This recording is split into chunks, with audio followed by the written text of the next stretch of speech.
ఒక్కసారి కొమ్మూరి గోల్డ్ కి కాల్ చేయండి. తాకట్లో ఉన్న మీ బంగారాన్ని విడిపించి మార్కెట్ ప్రైస్ కి వాళ్ళు కొనుక్కుని మిగతా డబ్బులు మీకు ఇచ్చేస్తారు. హాయ్, వెల్కమ్ టు మనం టీవీ. మనం ఉన్నది మన కోసం. నేను మీ మనోజ్. ఈ ఫోటోలో కనిపిస్తున్న ఆవిడ పేరు మేడిపల్లి పూర్ణిమ. గత 1 వీక్గా యూట్యూబ్లో, డిజిటల్ మీడియాలో, సోషల్ మీడియాలో చాలా అంటే చాలా సెన్సేషన్. కేవలం అక్రమ సంబంధం కోసం తన భర్తనే లేపేసింది. ఎంత దారుణంగా అంటే చాలా పెద్ద మిస్టరీ దాగుంది. ఈవిడ పోలీసులకి నమ్మలేని నిజాలను షేర్ చేసింది. సో సరిగ్గా వారం క్రితం మేడిపల్లిలో అశోక్ అనే ఒక యువకుడు చనిపోయిన ఘటన కలకలం రేపింది. సో దానికి సంబంధించి పూర్ణిమనే చంపేసిందని పోలీసులు తమదైన స్టైల్లో విచారణ చేసిన తర్వాత ఈ విషయాలన్నింటినీ బయటపెట్టారు. సో పోలీసుల విషయాల్లో షాకింగ్ విషయాలు బయటపెట్టింది పూర్ణిమ. సో పర్టికులర్గా మహేష్తో ఎప్పటి నుంచో ప్లాన్ వేసింది. ఆ పక్కా ప్లాన్ ప్రకారమే ఆ పథకాన్ని ఇంప్లిమెంట్ చేసింది. దాని తర్వాత ఆవిడ వేసుకున్న చున్నీతోనే మెడకు ఉరి వేసి చంపేసింది. సో దాన్ని సూసైడ్గా చిత్రీకరించే ఒక ప్రయోగం చేసింది. కానీ ఎప్పుడైతే చనిపోయిన భర్త అశోక్ వాళ్ళ సోదరికి ఫోన్ చేసి వాళ్ళు స్పాట్కి వచ్చిన తర్వాత, సో ఈ మేడిపల్లి పూర్ణిమ అండ్ వాళ్ళ లవర్ అశోక్, సో వీళ్ళిద్దరూ పోస్ట్ మార్టంకి నో చెప్పడంతో, కేవలం ఆయన గుండెపోటుతోనే చనిపోయాడు, ఇలాంటి దానికి పోస్ట్ మార్టం ఎందుకని వాళ్ళిద్దరూ కలిసి వాదించడంతో అక్కడున్న పోలీసులకి, ఇంకా చనిపోయిన మేడిపల్లి అశోక్ వాళ్ళ సోదరు ఎవరైతే ఉన్నారో వాళ్ళందరికీ డౌట్ వచ్చింది.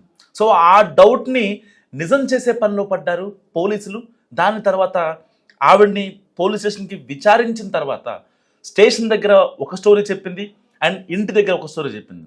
ఎప్పుడైతే మీ మేడిపల్లి అశోక్ చనిపోయిన డెడ్ బాడీ దగ్గరికి ఎవరైతే ఈ పూర్ణిమ వాళ్ళ లవర్ మహేష్ ఉన్నాడు, ఆ మహేష్ చెప్పిన మాటలు, ఇంకా అతని విధానం, వీళ్ళిద్దరూ సన్నిహితంగా మెలగడం అండ్ దాని తర్వాత దశదిన కర్మ, అశోక్ యొక్క కార్యక్రమాలు ఉంటాయి కదా, రోజులు దినాలు ఇవన్నీ ఉంటాయి కదా, ఆ దశదిన కర్మ జరగకముందే ఈ మేడిపల్లి పూర్ణిమ అశోక్తో కలిసి దాదాపుగా 4 రోజులు బయటకు వెళ్ళి 2 రోజులు షాపింగ్ చేసింది. అంటే ఆవిడే ప్లాన్ చేసింది. అండ్ ఈ 1 వీక్ 10 డేస్లో వాళ్ళిద్దరి యొక్క చాట్ను కూడా పోలీసులు పరిశీలించారు.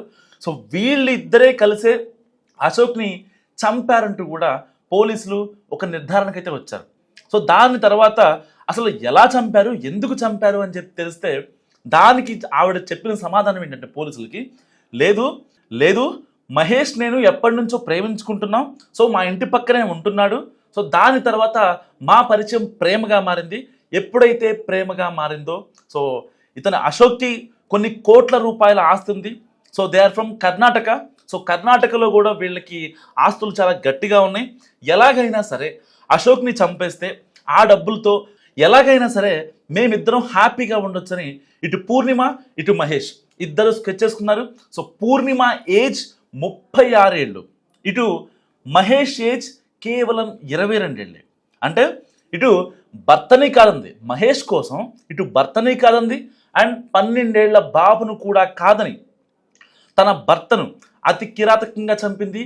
కేవలం గుండెపోటుతో మరణించాడని వాళ్ళందరికీ చెప్పే ప్రయత్నం చేసిన పోస్ట్ మార్టం దగ్గర వీళ్ళిద్దరూ దొరికిపోయారు. సో వీళ్ళిద్దరికి సంబంధించిన ఆ యొక్క ఫోన్ కాన్వర్జేషన్స్, ఇంకా వాట్సాప్ మెసేజ్లు, సో వీళ్ళిద్దరిని చాలా గట్టిగా ఇరికించేసాయని చెప్పుకోవచ్చు. ఏది ఏమైనప్పటికీ ఆ రోజున ఏదైతే అశోక్ చనిపోయిన తర్వాత ఈ మహేష్ ఎవరైతే పూర్ణిమ లవర్ ఉన్నాడో అతను కూడా వాళ్ళ ఇంటికి రావడం, అందరితో కలిసిపోయి మాట్లాడటం, పిల్లాడితో మాట్లాడటం. సో అక్కడ ఉన్న వాళ్ళకి ఎవరైతే వీధిలో ఉంటారో వాళ్ళకు కూడా కాస్తంత డౌట్ వచ్చింది. ఎందుకంటే కేవలం పూర్ణిమ కోసం అశోక్ వాళ్ళ ఇంటి దగ్గరే కింద ప్లే స్కూల్ కట్టించాడు. దాదాపుగా G+3 వాళ్ళ అపార్ట్మెంటు మేడిపల్లిలో. సో ఫస్ట్ ఫ్లోర్లో ఒక ప్లే స్కూల్ని కూడా కట్టించిచ్చాడు కేవలం పూర్ణిమ కోసం. అంత మంచిగా చూసుకున్నాడు పూర్ణిమని అశోక్. సో నిజంగా అశోక్ చాలా దయగలవాడని చెప్పుకోవచ్చు. ఎందుకంటే వాళ్ళ భార్యకి ఎలాంటి ఇబ్బంది రాకుండా అన్ని రకాలుగా అక్కడ వాళ్ళ ఇంటి చుట్టుపక్కల ఉండేవాళ్ళు కూడా చెప్తున్నారు అనమాట ఏమని, అసలు పూర్ణిమ బయటికే కనిపించదు అని. సో అంటే ఏ అవసరానికైనా సరే అక్కడ అశోక్ ఉన్నాడు, సో అశోకే చూసుకునేవాడు. ఎక్కడా కూడా బయటికి వెళ్ళాల్సిన అవసరం లేకుండా చాలా జాగ్రత్తగా చూసుకున్నాడు పూర్ణిమ. అలాంటి పూర్ణిమ అశోక్ని ఎంత కిరాతకంగా చంపిందంటే దాన్ని సూసైడ్గా చిత్రీకరించింది. సో కాదు అనుకొని, లేదు హార్ట్ స్ట్రోక్ అని చెప్పింది. కానీ కట్ చేస్తే పోస్ట్ మార్టం రిపోర్టు, ఇంకా పోస్ట్ మార్టం అక్కర్లేదు, మా భర్తని నా కళ్ళ ముందే ఆయన్ని తల పగలు కొట్టి పోస్ట్ మార్టం చేయాల్సిన అవసరం లేదని ఒకే ఒక్క చిన్న లాజిక్తో ఇప్పుడు మేడిపల్లి పూర్ణిమ దొరికిపోయింది. సో ఇన్నాళ్ళుగా అతని ఆస్తులు కావచ్చు, లేకపోతే ఇంకేమైనా వ్యవహారాలైనా కావచ్చు, ప్రతిదీ పూర్ణిమనే చాలా దగ్గరుండి సో చాలా అథెంటిక్గా చూసుకునేది. సో ఆ నమ్మకంతో పూర్ణిమకి చాలా ఇచ్చేశాడు. సో డబ్బుల విషయంలో ఫ్రీ హ్యాండ్ కావచ్చు, లేకపోతే ఏదైనా బిజినెస్ పరంగా ఫ్రీ హ్యాండ్ కావచ్చు. ఎందుకంటే అశోక్ ఒక లెక్చరర్గా పనిచేస్తున్నాడు ఒక కాలేజ్లో.